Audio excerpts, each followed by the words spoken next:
It was a typical flight on a crisp morning when Karoline Leavitt, now known for her bold opinions and sharp wit, found herself seated in first class. The luxurious space was a welcome escape from the constant buzz of her public life, but it wasn't long before an unexpected encounter interrupted her peace. As the plane cruised at 30,000 feet, a man in his early 40s, well dressed in a conservative suit, took the seat beside her. From the start, there was something about him. He looked like he had an opinion about everything.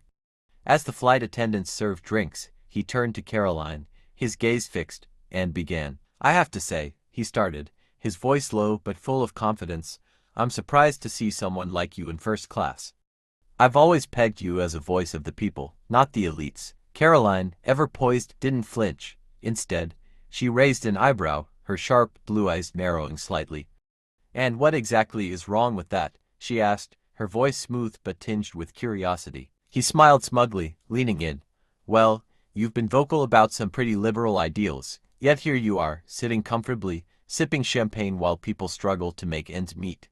I guess hypocrisy doesn't bother you." The words stung, but Karoline wasn't about to back down.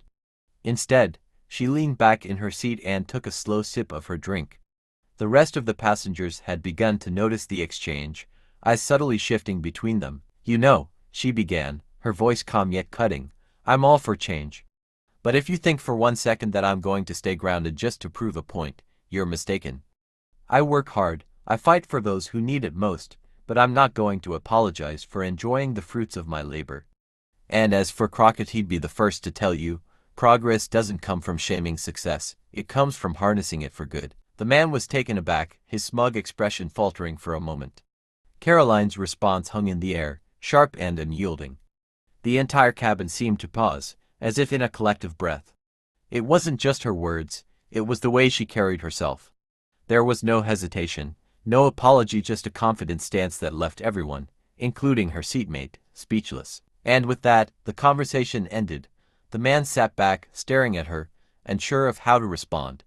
Karoline returned to her seat, her calm demeanor signaling the end of the exchange.